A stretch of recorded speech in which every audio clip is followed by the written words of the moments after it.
Biotech సమర్పించు మట్టి మనిషి కార్యక్రమానికి తిరిగి స్వాగతం.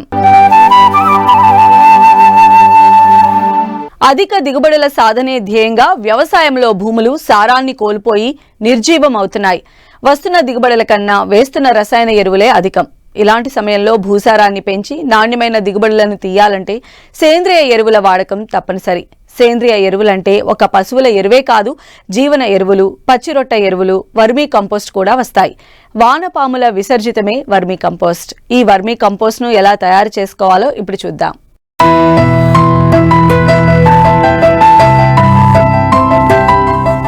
రసాయన ఎరువులు, పురుగుమందుల్ని విచక్షణారహితంగా వినియోగించడం వల్ల పర్యావరణానికి హాని కలుగుతుందన్న విషయం తెలిసిందే. అంతేకాదు, భూమిలో ఉత్పాదకత శక్తి కూడా తగ్గిపోతోంది. ఫలితంగా భూసారం క్షీణించడం, భూభౌతిక లక్షణాలు కనుమరుగవడం, పంట నాణ్యత దెబ్బతినడం, దిగుబడి పడిపోవడం, వ్యవసాయం లాభసాటిగా లేకపోవడం వంటి ప్రతికూల పరిణామాలు చోటు చేసుకుంటూ రైతన్నను కలవరపెడుతున్నాయి. ఈ పరిస్థితుల్లో సేంద్రియ ఎరువుల వాడకానికి ప్రాధాన్యత పెరిగింది. అయితే ఈ ఎరువులు అందరికీ అందుబాటులో లేకపోవడం ఒకెత్తైతే, అన్ని వనరులున్నా వాటిని ఎలా తయారు చేయాలో సరైన అవగాహన కొందరికి లేదు. అందుకే వర్మీ కంపోస్టు ఎరువును ఎలా తయారు చేసుకోవాలో తెలియజేస్తున్నారు జగిత్యాల జిల్లా పొలాస ప్రాంతీయ వ్యవసాయ పరిశోధనా స్థానం శాస్త్రవేత్త రామకృష్ణ. ఈ వానపాముల ఎరువు ముఖ్యంగా ఏంటంటే, ప్రస్తుతం ఉన్నటువంటి పరిస్థితుల్లో మనకు కెమికల్ ఫర్టిలైజర్స్ ఎక్కువగా వాడడం వల్ల రకరకాల ఆరోగ్య సమస్యలు వస్తున్నాయి. అదేవిధంగా గాలి మరియు నేల కాలుష్యం కూడా చాలా ఎక్కువగా ఉంటుంది.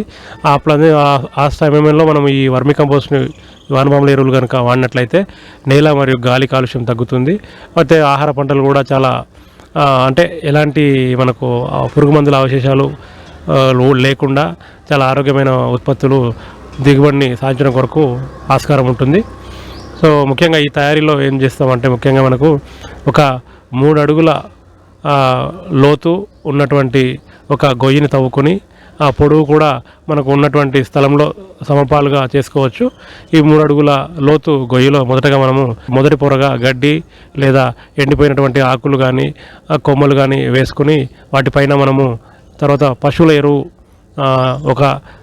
ఒక పొరగా వేసుకున్నట్లయితే అది ఒక లేయర్గా తయారవుతుంది. నీటిని చల్లుకుంటూ తర్వాత రెండో పొరను కూడా అదేవిధంగా మొదటిసారి గడ్డిని కానీ లేదా ఎండిపోయిన ఆకులు కానీ వేసుకొని వాటిపైన మనకు తిరిగి నీళ్ళని చల్లుకొని తర్వాత పశువుల ఎరువును వేసుకున్నట్లయితే ఈ ఎరువు అనేది మెత్తగా అవుతుంది, తొందరగా కుళ్ళిపోవడానికి ఆస్కారం ఉంటుంది.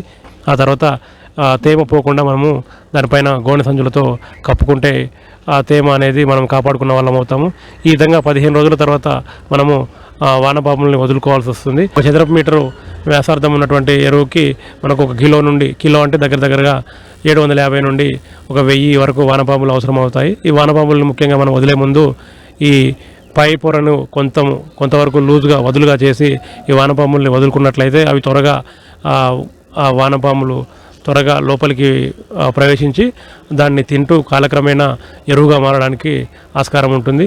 ఈ విధంగా మనకు రోజు ఉదయం మరియు సాయంత్రం వేళల్లో నీళ్లు చల్లుకుంటూ ఈ వానపాములు అనేవి వాటి యొక్క తేమ శాతాన్ని కాపాడుకుంటూ తినుకుంటూ విసర్జించిన పదార్థాన్ని ఎరువుగా మారుస్తాయి. ఈ విసర్జించబడినటువంటి పదార్థంలో మామూలుగా పశువుల ఎరువు కంటే కూడా 2 రెట్లు అధికంగా పోషక విలువలు ఉంటాయి. అంటే నత్రజని, భాస్వరం, పొటాషియం కూడా దీంట్లో సమపాలలో అధిక మొత్తంలో ఉంటాయి.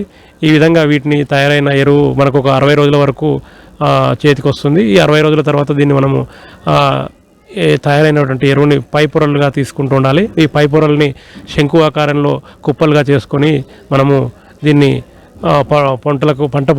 పంటలకు వేసుకుంటే అవి బాగుంటుంది. ముఖ్యంగా ఇది ఉద్యాన పంటలకు ముఖ్యంగా ఇది 5 నుంచి 6 టన్నుల వరకు ఒక హెక్టర్కి వాడుకున్నట్లయితే దిగుబడి అనేది చాలా బాగుంటుంది. ఈ విధంగా చేయడం వల్ల వస్తున్నటువంటి ఉత్పత్తులు కూడా ఆహార ఉత్పత్తులైనా పళ్ళ తోటల ఉత్పత్తులైనా చాలా క్వాలిటీతో ఉంటాయి, నాణ్యంగా ఉంటుంది.